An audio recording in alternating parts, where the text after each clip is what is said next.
टक्कर लेने की। टाइम बहुत कम है, जल्दी बता। शायद किसी गैराज में लेके गया मैडम। कौन है?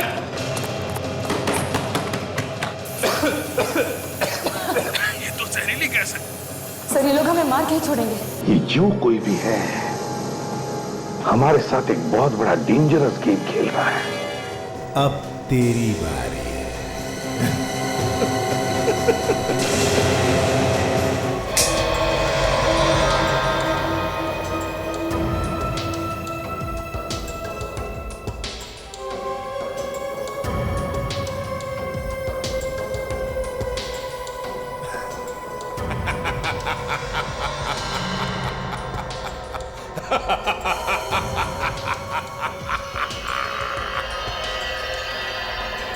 एसीपी साहब, रातों की नींद उड़ गई ना? अभी तो सिर्फ नींद उड़ी है। देखो आगे क्या होता है।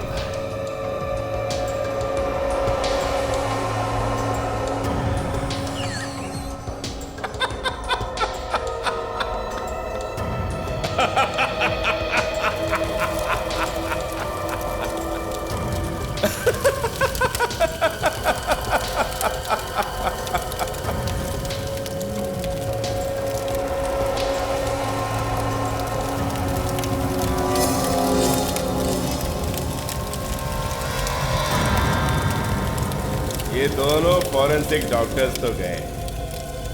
अरे ये दोनों तो मच्छर हैं। सारी सीआईडी टीम को ही मार दूंगा। हाँ सुन, तेरी बराबर नजर है ना उस सीआईडी टीम के ऊपर? ठीक है। और अगर जरा सी भी लापरवाही की ना तो मातम के अलावा तेरे घर में कुछ नहीं होगा। कुछ नहीं। और एक बात बता, ये सीआईडी वालों ने नया कौन सा केस हाथ में लिया? जरा पता करके मेरे को बताना एक बार। सोचता हूं कि एक बार जाके उनसे मिल लूं। बेचारे बहुत परेशान हैं।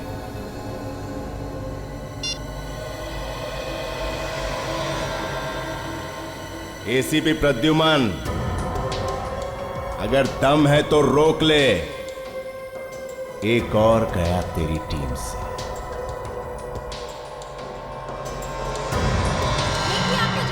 पीछे हटिए। मैं कहता हूँ पीछे हटिए। हम मीडिया वाले हैं, आप हमें नहीं रोक सकते। नहीं खुलेगा। आप लोग हटिए, पीछे हटिए। अरे गेट खोलिए, हमें अंदर आने दीजिए। देखिए आप लोगों को इस तरह से आप अपने साथ को नीचे भेजिए। ये आप ठीक नहीं कर रहे। आप लोग अंदर नहीं आ सकते। हटिए। आप गेट खोलिए, आपको जवाब देना होगा।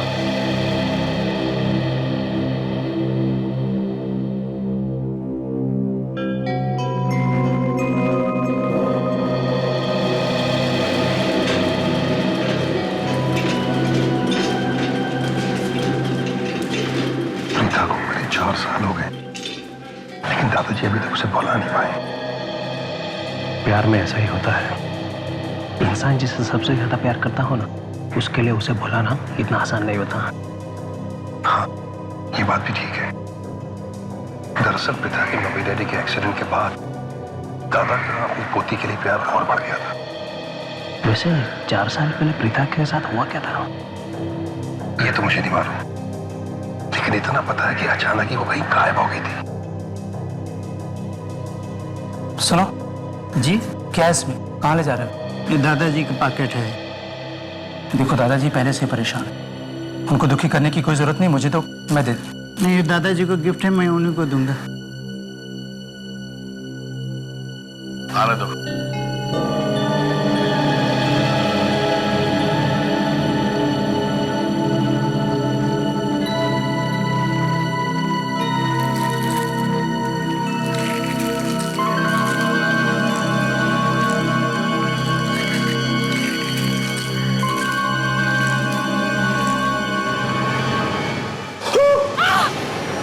क्या हुआ? ये प्रीता की उंगली? राजेश जी, आप ये कैसे कह सकते हैं कि ये कटी हुई उंगली आपकी पोती प्रीता की ही है? उसी की है साहब, बिल्कुल उसी की है। ये अंगूठी देख रहे हैं आप? उसकी माँ ने उसे दी थी। बहुत अच्छी लगती थी उसे ये अंगूठी। मगर अभी कुछ देर पहले तो आपने कहा कि प्रथा 4 साल पहले गायब हो गई थी। उसे किसी ने मार दिया था।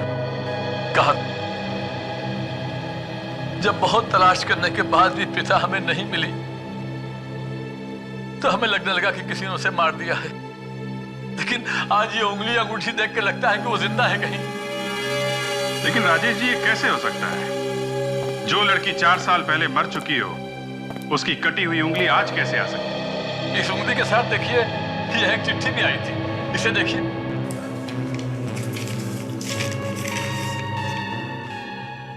तुम हर साल अपनी पोती की बरसी मनाते आ रहे हो पिछले 4 सालों से, मगर बरसी मरे हुए लोगों की मनाई जाती है, जिंदा लोगों की नहीं।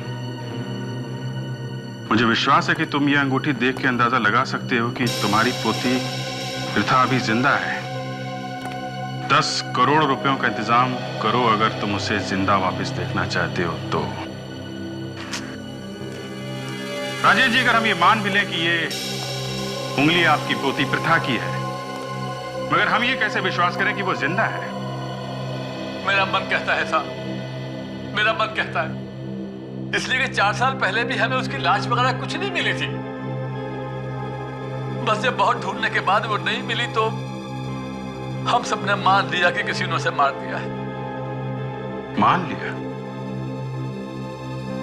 और आज 4 साल के बाद किसी ने कटी हुई उंगली और एक अंगूठी भेजी है और कहता है कि वो प्रथा की है। तो इतने दिन वो कहां था? पहले भी तो भेज सकता था वो, अगर उसे सिर्फ पैसे चाहिए थे तो। ये कोई चाल है। मगर किसकी चाल हो सकती है? ये आप लोग बताइए। आप लोगों की या उसके मम्मी डैडी की कोई दुश्मनी? नहीं नहीं नहीं, उसके मम्मी डैडी तो बहुत अच्छे लोग थे और दुश्मनी तो हमारी भी नहीं है किसी के साथ। तो फिर एग्जैक्टली हुआ क्या था आज से 4 साल पहले जब प्रथा गायब हुई थी? तो देखिए साहब, हमारे परिवार का ये दस्तूर रहा है कि साल में हम सब लोग एक जगह इकट्ठा होते हैं। आपस में मेल मुलाकात भी हो जाती है और कारोबार की, बिजनेस की बातें भी हो जाती हैं। बाहर की दुनिया को यह पता भी चल जाता है कि हम सब एक साथ हैं। तो फिर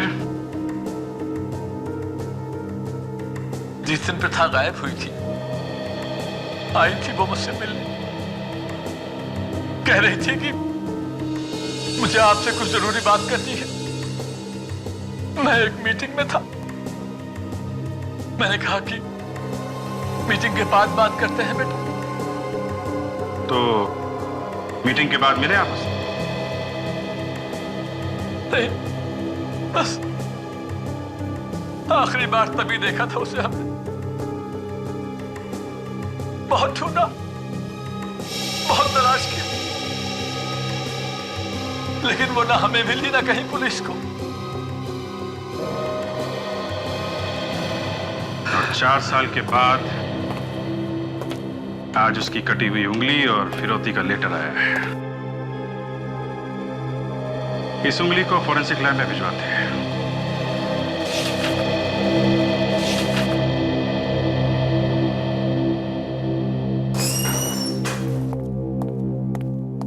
सर, हाँ? दिल्ली से इंटेलिजेंस ने रिपोर्ट भेजी है। तारिक और सोनाली के बारे में? नहीं सर, उनके बारे में तो कुछ पता नहीं चला, मगर क्या? सर, इसमें लिखा है कि आपकी जान को खतरा है। मेरी जान को खतरा है?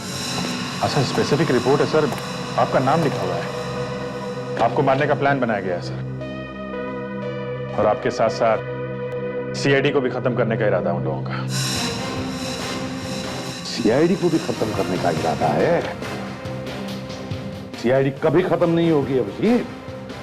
हम नहीं रहे तो क्या हुआ, कोई और ऑफिसर्स रहेंगे, मगर सीआईडी कभी खत्म नहीं होगी। वो बात ठीक है सर, पर आप खुलेआम मत खोलिए। तो क्या करूं? घर में चुप कर बैठूं? अगर हम घर में चुप कर बैठेंगे तो लोगों का क्या होगा?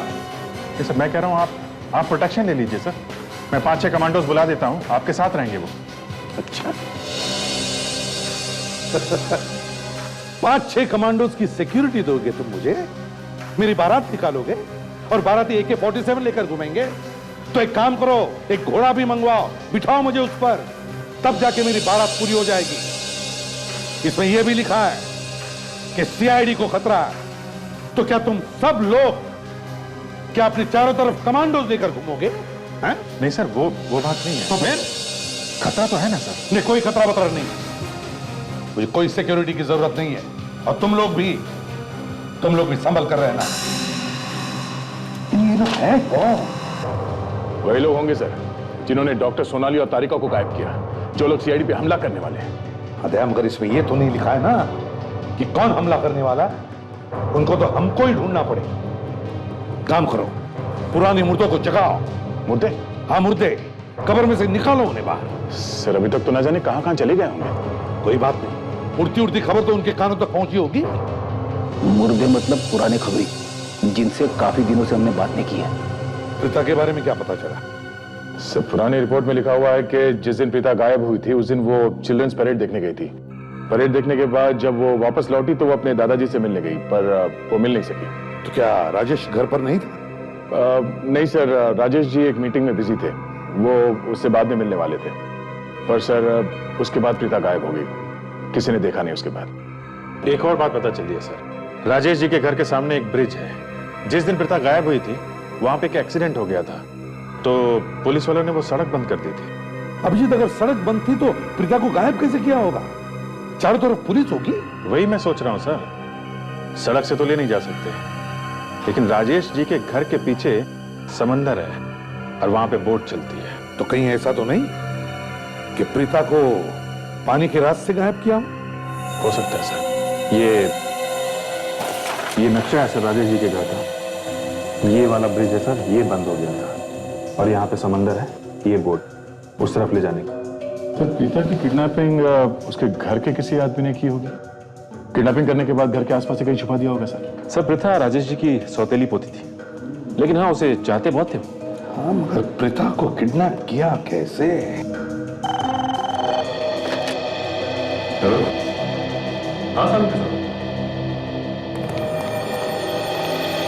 सर किसी घर में उसी के घर के आदमी की उंगली काट कर भेज दी जाए, उनके दिल पे क्या गुजरती है ये देख के दिल दहल गया। बस ये उंगली देखो कितनी पतली है ये, और ये अंगूठी कितनी बड़ी। ऐसा लगता है निकल के गिर पड़ेगी। बिल्कुल गिर ही पड़ती। तो मुझे लगता है ये उंगली किसी बीमारी की वजह से तो पतली नहीं हो गई। हाँ सर, लेकिन परिवार वालों ने तो ऐसा कुछ नहीं बताया कि प्रीता को कोई बीमारी थी। फिर तो बॉस ये अंगूठी इस प्रथा की है ही नहीं। मतलब उंगली काटने के बाद ये अंगूठी पहनाई गई है? एग्जैक्टली, उंगली काटने के बाद ये अंगूठी पहनाई गई है। और जिस किसी ने भी इस उंगली को काटा है उसने कोई बहुत ही पुरानी नुकीले दांतों वाली चीज से इस उंगली को काटा है। मतलब कोई सॉ ब्लेड? एग्जैक्टली। ये देखो खाल और मांस भी टेढ़ा मेढ़ा कटा हुआ है। और हाँ, ये आरी के नुकीले दांत साफ साफ दिखाई दे रहे हैं। एक बात और, ये आरी किसी कोने में पड़ी होगी बहुत लंबे वक्त तक, और उस आरी पर जंग लगा हुआ था। कितना तड़पी होगी ये बेचारी। हाँ, एक और बड़ी अजीब बात पता चली है। ये यहां देखो, ये पीले पीले निशान देख रहे हैं आप लोग, ये टोबैको के, तंबाकू के। जब भी कोई अपनी उंगलियों में दबाकर सिगरेट पीता है तो ऐसे निशान आते हैं। मतलब ये लड़की सिगरेट पीती थी? बिल्कुल, ये लड़की सिगरेट पीती थी। तो ऐसा हो ही नहीं सकता कि ये सिगरेट पीती होगी। विवेक भाई, ये उंगली तो यही बताती है। पर मैंने इस उंगली पर से थोड़ी सी खाल लेके टेस्ट करके भी देखा है। लेकिन डॉक्टर साहब, आप जो चीजें इसके बारे में बता रहे हो वो तो उससे मैच नहीं करती। ये भी तो हो सकता है कि ये उंगली इसकी ना हो। बस बिना डीएनए टेस्ट किए कुछ भी नहीं कह सकते। हाँ, मगर डॉक्टर इस उंगली का डीएनए मैच करेंगे कैसे? प्रीता तो सौतेली बेटी थी, और उसकी मम्मी डैडी की मौत हो चुकी है कार एक्सीडेंट में। बॉस, तुम लोग एक काम करो, प्रथा के घर पे जाओ, फिर से चेक करो उसका कमरा, एक एक चीज, शायद कोई चीज मिल जाए, शायद कोई ऐसी चीज जिससे, जैसे हेयर ब्रश। हेयर ब्रश में अगर कोई बाल फंसा हुआ मिल जाए, उस बाल का हम डीएनए टेस्ट करके देखेंगे और फिर इस उंगली के डीएनए से मैच करके देखेंगे। सचिन, अगर डीएनए मैच हो गया तो ये उंगली प्रथा की है, नहीं तो नहीं। ठीक है डॉक्टर, प्रथा का कमरा चेक करते हैं। सर, यह है प्रथा का कमरा। जो भी चीज उसने जहां पर भी रखी थी हमने वहीं पर रख दी है। इस कमरे की साफ सफाई तो होती होगी ना? जी सर, साफ सफाई तो हमेशा होती है, पर जो भी चीज जहां से भी उठाते हैं हम वापस वहीं पर रख देते हैं। एक्चुअली सर, चित्रा जितना इस कमरे के बारे में जानती है और कोई नहीं जानता, यही करती है देखभाल इस कमरे का। कमरे में से कोई भी सामान बाहर तो नहीं गया? जी नहीं सर, एक्चुअली दादाजी का ऐसा सोचना था कि प्रीथा कभी ना कभी तो वापस आ जाएगी। दादाजी तो किसी को इस कमरे में आने नहीं देते, वो तो आप लोग हैं जिन्होंने हाँ कहे। हमें इस कमरे की तलाशी लेनी है।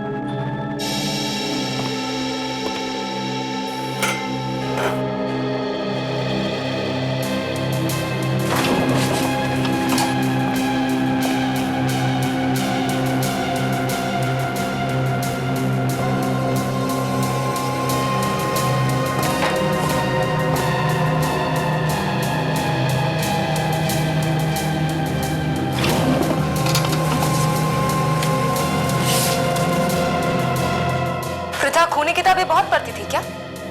जी नहीं, उसे तो ऐसी किताबों से कोई मतलब ही नहीं था।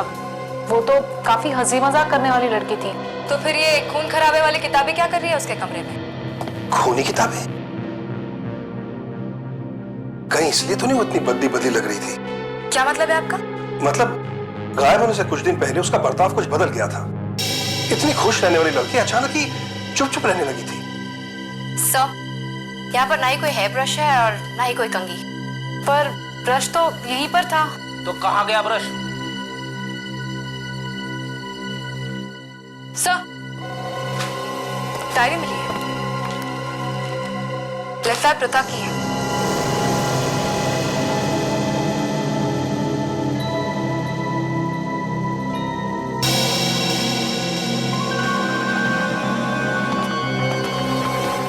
क्या बात है, बताओ। देखो, डरो मत, तुम्हें कुछ भी नहीं होगा। बताओ क्या बात है। किसी को पता नहीं चलना चाहिए और दादाजी को भी नहीं पता चलेगा। बोलो। जिस दिन से प्रथा गायब हुई है मुझे तो फाल्गुन पे शक है। मुझे लगता है कि फाल्गुन ही प्रथा को गायब किया है। ये फाल्गुन कौन है? अन्नपूर्णा का भाई। और ये अन्नपूर्णा कौन है? प्रथा की दोस्त। पर तुम्हें ऐसा क्यों लगता है कि फाल्गुन ने गायब किया प्रथा को? एक नंबर का छटा हुआ गुंडा है वो, कई बार जेल भी जा चुका है। हमेशा प्रथा के पीछे पड़ा रहता था वो। क्या कहता था वो प्रीता से? उसके सामने तो हमेशा हीरो बनने की कोशिश करता था वो। लोगों से लड़ाई झगड़ा करना उसके लिए तो आम बात थी। प्रीता को ये सब पसंद नहीं आता था और मुझे तो वो कभी पसंद नहीं आया। हेलो। और क्या क्या कहा उसने प्रीता को? वो शादी करना चाहता था उससे। क्या? क्या बात है काजल? सब ठीक तो है ना? तुम्हारा चेहरा क्यों उतर गया? कुछ है विवेक, मैं बाद में बताऊंगी। मुझे अभी के अभी घर जाना पड़ेगा। सर से कह दोगे कि मैं घर चली गई हूँ, मैं जल्दी लौट आऊंगी। ठीक है, अपना ख्याल रखना। ये क्या है?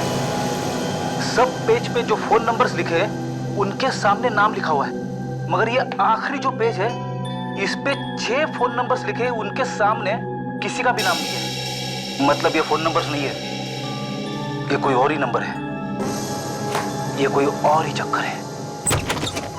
अरे दरवाजा खुला कैसे? अनुज! अनुज! अनुज कहाँ हो तुम? बाहर आओ। अनुज बताओ कहाँ चोट लगी तुम्हें? अनुज, अगर मजाक कर रहे हो ना तो बहुत बुरा होगा, कह देती हूँ। बाहर आओ अनुज। अनुज!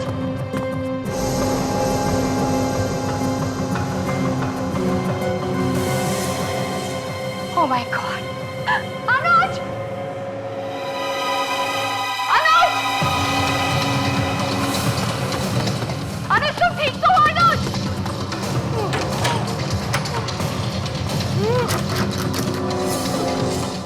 अनुज?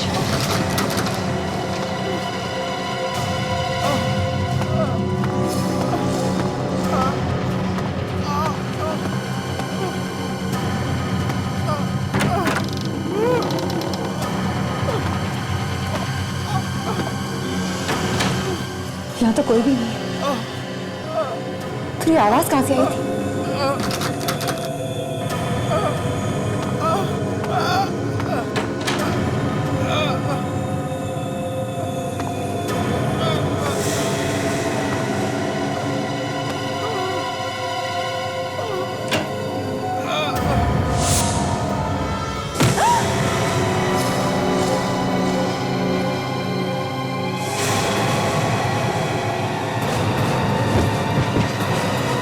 सर, प्रीता के घर से हमें जो डायरी मिली है, इसके पहले पेज पे सर उसने एग्जाम के डेट्स के बारे में लिखा है सर, और दूसरे पेज में दोस्तों से जो मुलाकात हुई थी उसके बारे में उसने लिखा है। और बाद में सर ये सब फोन नंबर्स हैं, ये सारे फोन नंबर्स उसके दोस्तों के सर। पर ये आखिरी में जो 6 नंबर्स है सर, इसके बारे में कुछ पता नहीं चल रहा है। मतलब सर इन नंबर से अभी तक सिर्फ इतना पता चला है कि जो नंबर 53 से शुरू हो रहे हैं वो हनुमंत नगर एरिया के हैं, और जो 63 से शुरू हो रहे हैं वो भिंडनगर एरिया के हैं सर। और सर इन नंबर्स के सामने जो कोड्स लिखे गए हैं RI, RL और RJ, वो शायद किसी के नाम के पहले 2 अक्षर। तो तुमने टेलीफोन लगा के देखा? हाँ सर, इनमें से कोई भी पिता को नहीं जानता। इनमें से कोई भी प्रीता को नहीं जानता? तो फिर ये टेलीफोन नंबर्स प्रीता के डायरी में आए कैसे? तो एक काम करो, तुम इन टेलीफोन नंबर्स के पीछे लगी रहो, पता लगाओ ये किसके नंबर्स हैं। हमारा खूनी इन्हीं नंबर्स में छुपा है। ले, जरा प्रीता की दोस्त अन्नपूर्णा से मिलते हैं।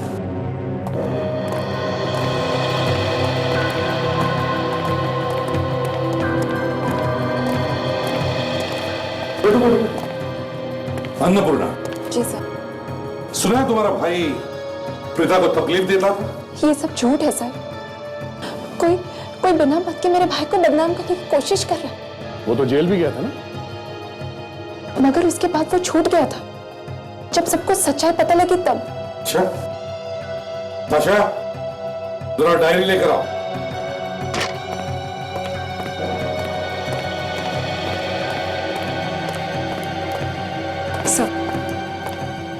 सर देखिए, इनमें से किसी नंबर को पहचानती हैं आप?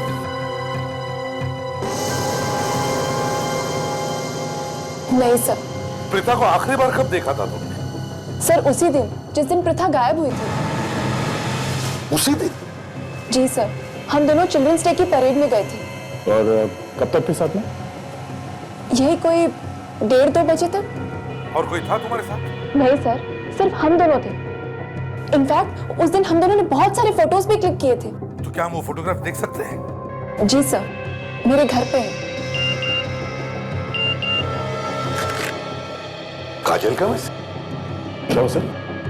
काजल कह रही कि उसके भाई को चोट लगी है और वो उसे हॉस्पिटल लेके जा रही है। मगर दया, काजल ने SMS क्यों भेजा? टेलीफोन क्यों नहीं किया?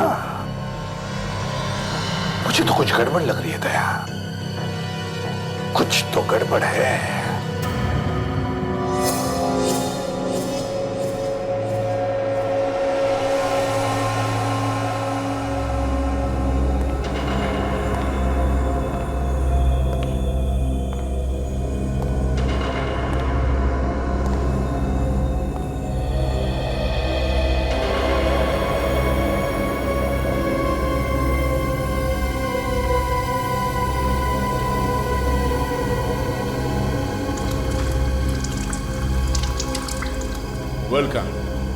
वेलकम मिस काजल।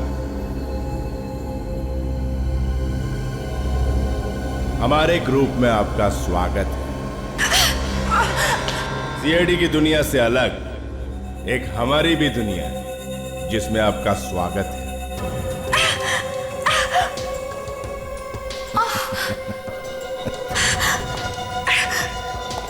घबराओ नहीं, हल्की सी चोट, जल्दी ठीक हो जाए। कौन हो तुम? इतनी जल्दी भी क्या है, सब पता चल जाएगा। पहले तुम सब इकट्ठा तो हो जाओ, फिर आराम से सब कुछ बता दूंगा। मुझे किडनैप करने के लिए मेरे भाई का सहारा लिया। तुम सीआईडी वाले इतने बेवकूफ हो सकते हो, ये मुझे अब पता चला। दोनों की दोनों डॉक्टर्स किडनैप हो चुकी हैं। उसके बावजूद तुम मेरे जाल में फंस गई, हाँ? क्या किया तुमने डॉक्टर सोनाली और तारिका के साथ? वही जो अब तुम्हारे साथ होने जा रहा है। ये क्या पागलपन है? पागलपन तो अब शुरू होगा। पागलपन तूने देखा ही कहां है? पागलपन तो अब तुझे दिखाना है।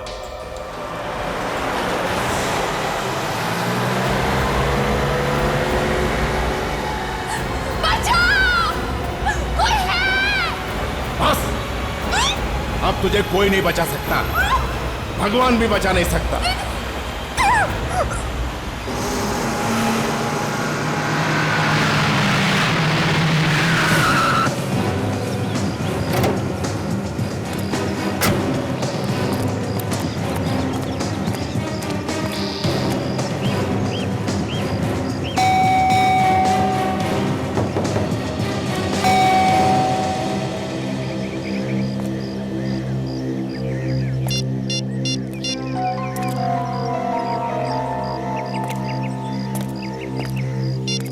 कमाल है, एक सीआईडी ऑफिसर का मोबाइल और स्विच ऑफ। पहले तो कभी ऐसा नहीं हुआ।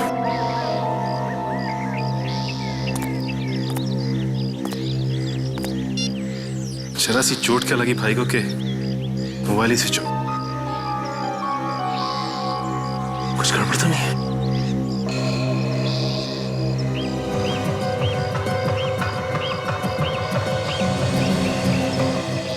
फर्श पे पानी।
किसने किया ये सब तुम्हारे साथ? एक आदमी। कौन था वो आदमी? बास में रहा था। बास। और काजल कहाँ है? काजल के सर पे मारा, उसे ले गया। ले गया? कहाँ ले गया? पता नहीं। मगर अनुज, काजल को तो तुम्ही ने फोन करके बुलाया था। उसी ने मुझे कहा काजल को फोन करके बुला और बोला तुम्हें चोट लगी है। मैंने मना किया तो उसने मुझे भी मारा। आखिर ये हो कौन सकता है?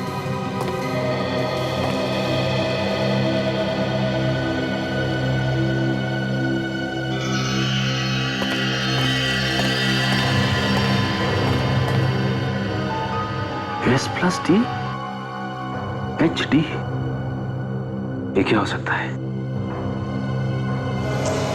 सर, एक लड़की अचानक से कैसे गायब हो सकती है सर? विवेक, राजेश जी के आसपास ऐसे बहुत सारे लोग हैं जिन्हें मालूम था कि प्रीता कब कहां जाती थी और कब वापस आती थी। हाँ सर, परेड से वापस घर आने के बाद ही वो गायब। सर, इसमें है वो फोटोग्राफ्स जो परेड में मैंने और प्रीता ने खींचे थे।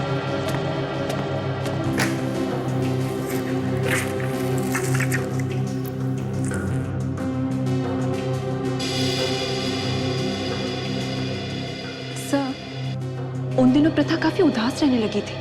तो आपने पूछा नहीं कि क्यों उदास थी वो? पूछा था, कहने लगी कि ऐसा कुछ नहीं।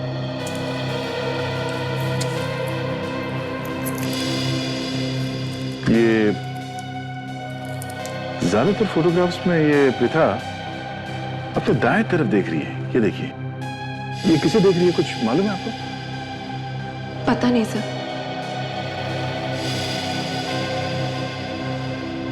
अच्छा, इन फोटोग्राफ्स के अलावा कोई और फोटोग्राफ्स हैं उस दिन के? नहीं सर, सिर्फ ये फोटोग्राफ्स हैं।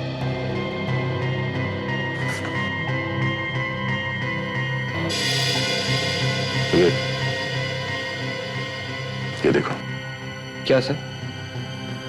इस फोटोग्राफ में ये आदमी पिता के ठीक पीछे खड़ा है, फोटोग्राफ खींच रहा है। हाँ सर। तो इस आदमी के कैमरे में शायद वो आया होगा जिसे प्रीता देख रही थी। हाँ सर, हो सकता है। लेकिन सर, ये तो 4 साल पहले की बात है सर। इस कैमरे वाले आदमी को ढूंढेंगे कैसे?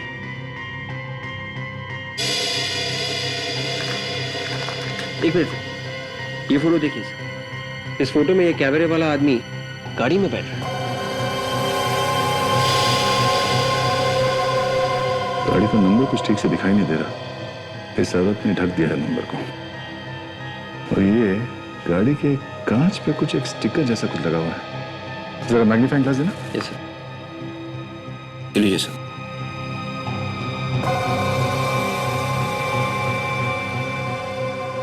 Mehta furniture house. Mehta furniture house. तो यहां से पता चल सकता है कि ये दोनों है कौन।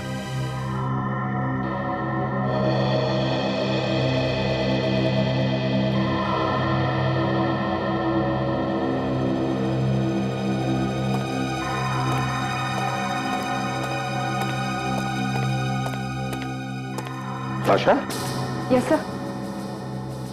क्या हुआ, तुम्हारे नंबर्स बोलते हैं या नहीं? सर, अब तक तो चुप है। अरे चुप कैसे, मुंह खुलवाओ उनका। सर, कोशिश कर रही हूँ। देखो ताशा, वो नंबर्स कोई टेलीफोन नंबर्स हो सकते हैं, गाड़ी का नंबर हो सकता है, या फिर किसी शहर, गांव या घर का पिन कोड भी हो सकता है। वो सब लिखो। सर, ये सब तो मैं कर चुकी हूँ। अच्छा।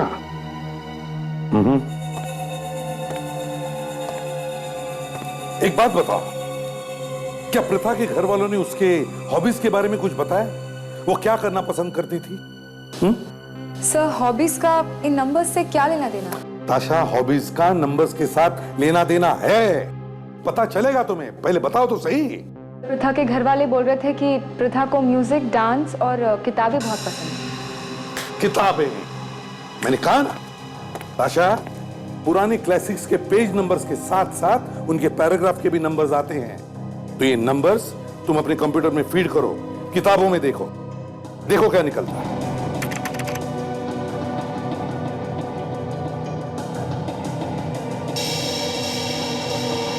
सो बहुत सारे पैराग्राफ्स आ गए। देखो तो सही। सर, एक केस है इस तरीके का। 4 साल पहले एक लड़की ने फांसी लगाकर आत्महत्या कर ली थी। स्टार भी बना हुआ था सर फर्श पर, और लोगों ने सोचा कि आत्महत्या है, इसीलिए केस बंद हो गया। नाम क्या है उसका? रिद्धिमा। आ रहा है, रिद्धिमा आ रहा है। इसका एक ही मतलब है ताशा, प्रथा उस खूनी को जानती थी और इसलिए खूनी ने जो भी खून किए प्रथा ने अपनी डायरी में लिख लिए, अपनी ही कोड लैंग्वेज। और खूनी को मालूम था कि प्रथा इस बारे में जानती है, और उसने प्रथा को मना किया होगा उसके बारे में बताने के लिए। और उस दिन वो अपने दादाजी के पास उस खूनी के बारे में ही बताने गई थी। और इससे पहले कि वो अपने दादाजी को बताती, खूनी ने उसे किडनैप कर दिया। ताशा, ये बाकी के 5 नंबर्स भी खून ही है, खून जो इसी आदमी ने किए हैं। मगर है कौन ये?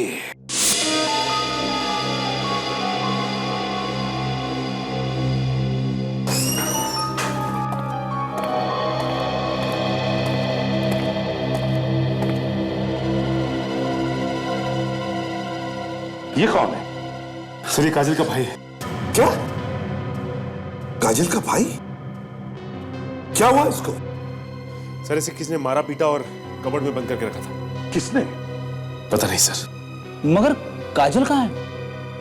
बड़ी काजल को किसी ने किडनैप कर लिया है। क्या? हाँ सर, जिस आदमी ने इसे बांध के रखा था ना सर, वही काजल को भी लेके गया है। Damn it! ये हो क्या रहा है? सर वो आदमी काजल के घर में घुसा, इसे मारा पीटा और उसके बाद इसी से काजल को फोन भी करवाया। कोई सबूत मिला? हाँ सर।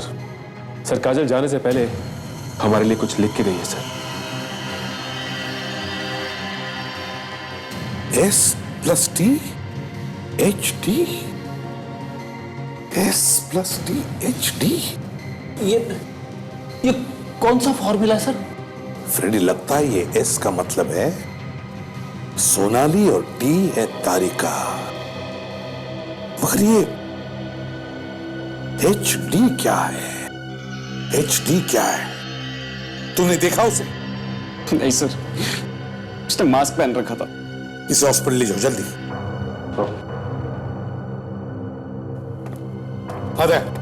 फर्नीचर शोरूम के बारे में क्या पता चला? सर वो दुकान तो बहुत दिनों पहले ही बंद हो गई थी। तो उसका मालिक कौन था? सर फर्नीचर शॉप के मालिक का पता चल गया। गुड, तो फिर उसे ये फोटो दिखाओ, देखो पहचानता है क्या? Yes sir. हाँ सर ये लड़का कौन था? काजल का भाई। दया, काजल भी किडनैप हो गई। हाँ।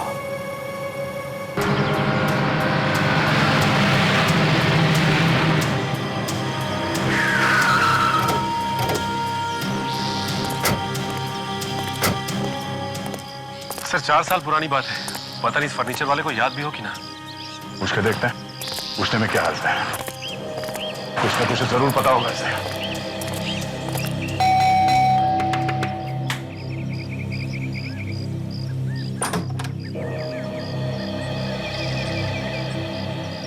माफ करना भाई, मैंने पहचाना नहीं आपको।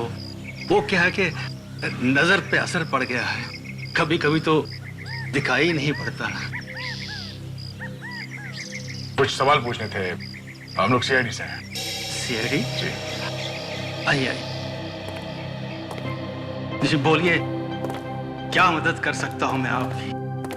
ये फोटो ध्यान से देखिए और ये बताइए कि ये कौन है जिसके हाथ में कैमरा है? ये तो मेरा बेटा है सौरभ, और ये मेरी बहू है। क्या हम सौरभ से मिल सकते हैं? माफ कीजिए, आप लोग उनसे नहीं मिल सकते क्योंकि मेरे पति अब इस दुनिया में नहीं रहे। I am sorry.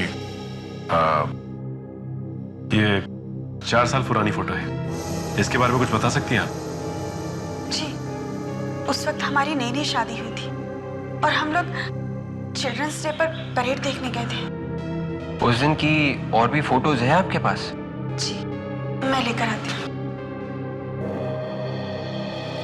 एक बात पूछनी थी आपसे, ये फोटो आपको मिली कहाँ से? वो जो है ये लीजिए, उस दिन की इसमें बहुत सारी फोटोग्राफ्स हैं। थैंक्स।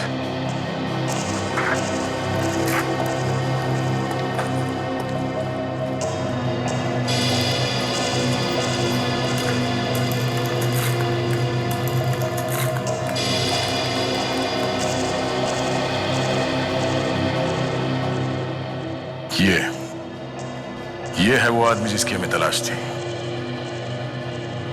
मगर इस फोटो में भी इसका चेहरा कुछ साफ दिखाई नहीं दे रहा है। दया, ये बात तो समझ में आ गई कि प्रीता ने अपने डायरी में जो नंबर के सामने कोड लिखे हैं वो उन 6 लोगों के नाम के पहले अक्षर हैं जिनको बड़ी बेरहमी से उस आदमी ने मारा है। सर, प्रीता को खूनी के बारे में पता चल गया होगा, इसीलिए उसने प्रीता का भी खून कर दिया। हाँ, मगर एक बात समझ में नहीं आ रही है कि प्रीता को उस खूनी के बारे में पता चला कैसे, और फिर उसने किसी को बताया कैसे नहीं, सिर्फ अपने डायरी में ही क्यों लिखा? ये देखिए सर, जैकेट ने अपना रंग दिखा दिया है। R&C, मतलब राजेश एंड कंपनी का लोगो है ये। सर, इन 5 खून और मिस्टर राजेश की कंपनी का कुछ ना कुछ आपस में कनेक्शन जरूर है। वो कैसे? सर, जहां जहां पे मिस्टर राजेश ने अपने नए ऑफिस खोले वहां पे ये खून हुए, और वो भी जिस दिन कंपनी खुली उस दिन। ओह, अच्छा, है कौन वो जो ऑफिस के इनॉग्रेशन के दिन वहां पर था? सर, इसका हमने पता लगा लिया है। कौन है वो? मयंक और अक्षय। मयंक और अक्षय?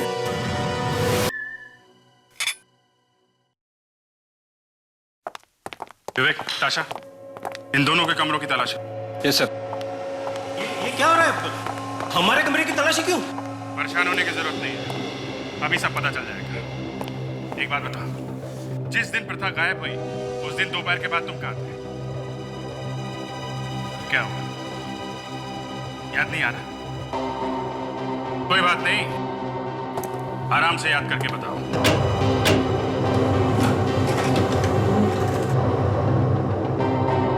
हाँ सर, याद आया। उस दिन मैं अपनी गर्लफ्रेंड के साथ था, नताशा। अरे वाह, बड़ी जल्दी याद आ गया सर इसे। उस दिन प्रथा एक परेड में गई थी, उसके बारे में कुछ याद है? नहीं, मुझे कुछ याद नहीं है। मैं सच कह रहा हूँ, मुझे कुछ याद नहीं है। ठीक है, तुम्हारी गर्लफ्रेंड को याद होगा? हाँ, उसे जरूर याद होगा, लेकिन इस वक्त वो कहां पर है मुझे नहीं पता। क्यों? वो तुम्हारी गर्लफ्रेंड है ना? थी। दरअसल उसके साथ मेरे संबंध उसी दिन टूट गए थे, और तब से मैं उसे मिला ही नहीं हूं। बड़ी अजीब बात है। कोई बात नहीं। मयंक जी, आप कहां थे उस दिन? सर, मैं तो यहां था ही नहीं। दिल्ली गया था एक कॉर्पोरेट मीटिंग के लिए, और उस दिन मेरी फ्लाइट भी छूट गई थी, इसलिए मैं लेट पहुंचा था। अच्छा। एक बात बताइए, आप लोगों में से जैकेट कौन पहना? ब्राउन कलर की, जिसमें आपकी कंपनी का लोगो लगा हो। मेरे पास ऐसा कोई जैकेट नहीं है, और वैसे भी दादाजी की कंपनी के साथ मेरा कोई लेना देना ही नहीं है। इस तरह की जैकेट तो मेरे पास है ही नहीं, और मैं तो जैकेट पहनता ही नहीं। नहीं। आप में से एक आदमी झूठ बोल रहा है। कौन है वो? अपने आप बता दो। सर, जिस जैकेट की तलाश थी वो जैकेट मिल गई है सर, एक अलमारी में। ये देखिए। किसके कमरे से मिली है? मयंक। मिस्टर मयंक, तुम तो कह रहे थे कि तुम जैकेट पहनते ही नहीं हो, तो फिर ये जैकेट तुम्हारे पास कहां से आई? मुझे नहीं मालूम, मैं सच कह रहा हूं। तुम्हारे कमरे में, तुम्हारी अलमारी में ये जैकेट मिली है, और तुम कहते हो कि तुम्हें कुछ नहीं मालूम। तो इससे क्या साबित हो जाता है? मेरे अलमारी में से जैकेट मिलने से क्या यह साबित हो जाता है कि खून मैंने किया है? जिस दिन प्रथा गायब हुई थी उस दिन तुम्हारी कंपनी ने एक नई ब्रांच खोली। तो उस उद्घाटन समारोह में तुम भी थे, और तुमने यही वाली जैकेट पहनी थी। बस गोली मार दूंगा मैं इनको। बहुत हो गया, बड़े दिनों से मैं तुम लोगों का नाटक देख रहा हूं। देखो, होश में आओ, गोली चल जाएगी। तो तू है वो जिसने मेरे फूल सी बच्ची को बेदर्दी से कत्ल किया है। अरे तुझे जरा भी दया नहीं आई उस पर? ऑफिसर, इसे मत छोड़ना, कर इसे, कैसी सजा देना इसे। सजा तो इसे जरूर मिलेगी। मैंने कभी सपने में भी नहीं सोचा था कि तू ऐसा कर सकता है। देखो, तुमने जब प्रथा को मार दिया था तो फिर उसकी उंगली तुमने क्यों भेजी अभी? ये सब मैंने पैसों के लिए किया है। पैसे नहीं थे मेरे पास, और मुझे ड्रग्स चाहिए थे। ड्रग्स के लिए मैंने पैसे लिए।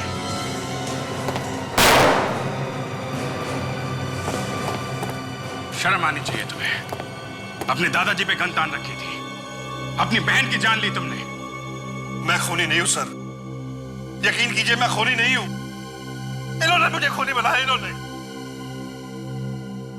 हाँ,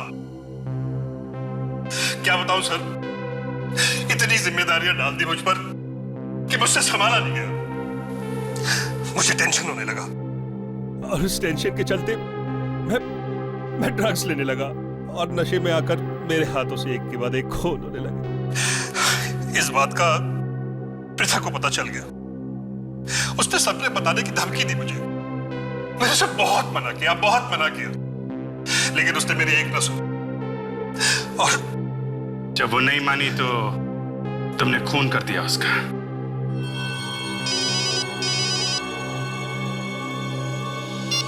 हेलो, हाँ बोल रहा हूं। क्या काजल का अभी तक पता नहीं चला?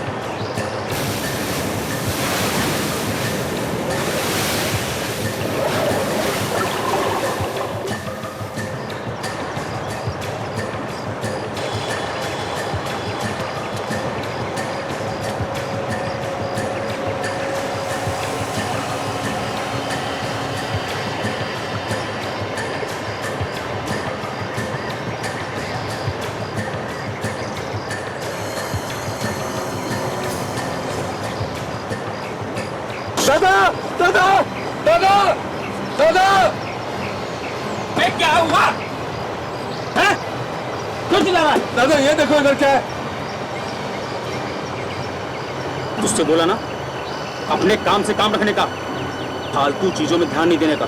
दादा मैं तो सिर्फ पूछ रहा था, आप तो खाली फुकट भड़क रहे दादा। अरे नहीं बेटा, ये खजाना है, खजाना, समझा? तेरी समझ में नहीं आएगा। चल जा काम करो, जा, चल चल चल, जल्दी जल्दी जा।